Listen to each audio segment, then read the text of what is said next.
Hey everyone, it's Abigail of the Black Book Space, and I'm here today. I'm going to be telling you about 3 books that you should definitely read this February for Black History Month / Valentine's Day. So if you're looking for some books to read to celebrate any of those types of things, you should come back in a moment to join me.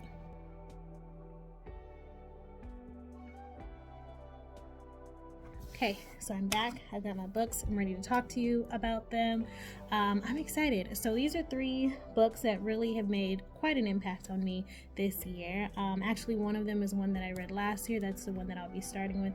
If you're looking for people to chat with about books, you really need to check out the Black Book Space. It is a blog that I write on. You can find book reviews and all things Black books on there. But in addition, we'll be having our first in-person event on March 5th. It's called the Epic Book Chat, and we're going to be talking about this book, 7 Days in June by Tia Williams. It's a perfect book to read February for Valentine's Day, for Black History Month. If you're just looking for a really good, very different book to read, I highly recommend that. We're going to be getting together again, I said, March 5th, 2023, 3:30 p.m. here in Arizona, in Phoenix. Hop on Eventbrite. There are also tickets for you to join us on Zoom. If you cannot or do not want to get out of the house, you can join us from home. So let's talk about these books, shall we? So excited. So this book is called Rest is Resistance, a manifesto. So I've talked about this book before, but I'm bringing it up again because I feel like it has really started a revolution, right? It started with just talking about how important naps are to life and how important naps are to disrupting racism.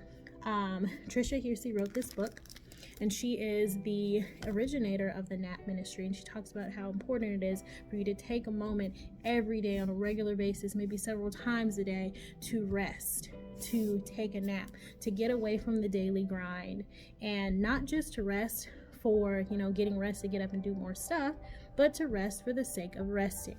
I recommend this book. I cannot say enough about this book.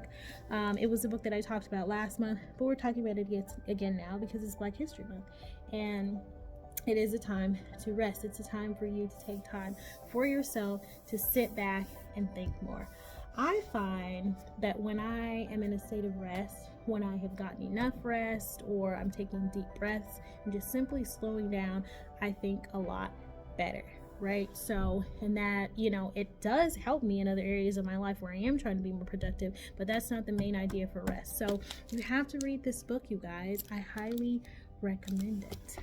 The second book, I just talked with some ladies about this book last night in the other book club that I'm a part of because I'm obsessed with books, as you guys know. It's called The Catch Me If You Can. So this book made a really big hit, I believe, maybe 4 or 5 years ago, maybe 2 or 3 years ago now, not quite 4 or 5, because this wonderful woman, Jessica Nabongo, was the first woman to go around the world to all 195 countries, okay? So she's amazing. I believe she's a model. I know for sure she's a photographer, so she took a good percentage of the pictures in this book. Look at this, she's so beautiful. So this is her hanging out.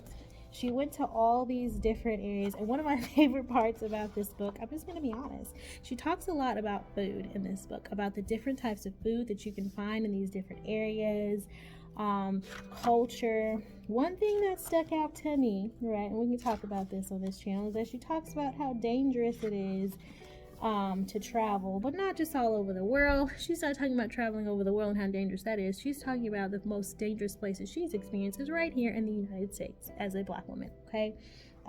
That really stood out to me.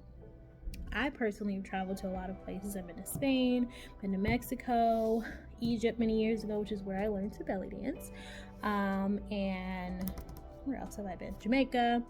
I have experienced racism in other parts of the world, but it's not something that I tolerate anywhere, and that's something that I brought up in our discussion last night. I feel when you're traveling, you're trying to have a good time, you need to have a good time no matter what, even if it's at someone else's expense. And I feel like she believes this too. One of the things that stood out to me the most, though, was how she talks about how important it is to go into the world, your travels, with a positive mindset, knowing that everybody is inherently good, and think of other people, as you would think of yourself, and you're going to have a great time. that is something that I really took to heart, because as a person who is often stressed by my job or anything else that I'm doing, I do take a lot of things personally. And if I started thinking of things in this mindset that, hey, that person may not have meant that way, or this person is not purposefully tailgating me, or whatever else is going, that person may not have meant to run that red light, whatever is going on, thinking of it in a way where I'm giving a person the benefit of the doubt, I feel so much better. And when she said that, I don't know, I just felt like so happy and just so filled with joy when she mentioned that, because I thought it was just so beautiful. And I think it's one of those things that will make the world a better place. And I'm just really, really excited to complete the book, because I haven't, but I'm pretty, I've gotten a little bit of it done, enough to know that I'm going to love this book, and that is going to teach me a lot about the places that I plan to visit in the world, because I have some places on my list, but I don't have as many on there as she does. So highly recommend this book. You guys gotta get it. It's so pretty. The Catch Me If You Can by Jessica Nabongo. Read it, check it out. Apparently she has several podcast appearances as well too. Now this book. Are you guys ready? Are you ready to talk about this next book? It's called 7 Days in June by Tia Williams. I can say from my heart that this book is currently my favorite book of 2023 because of the way it's written.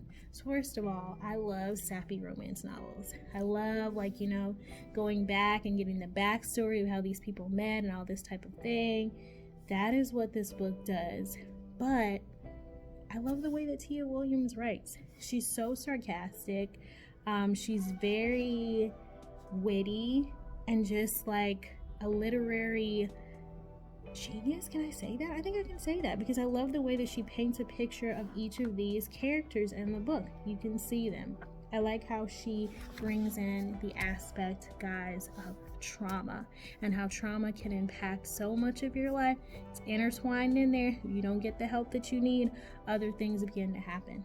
So when reading this book as a school teacher, it really just paints a picture of things that I can do to be there more for my students, but not just for them, but to be there for myself as well, because we all have something we've been through, and all of that paints the way we see our lives day to day.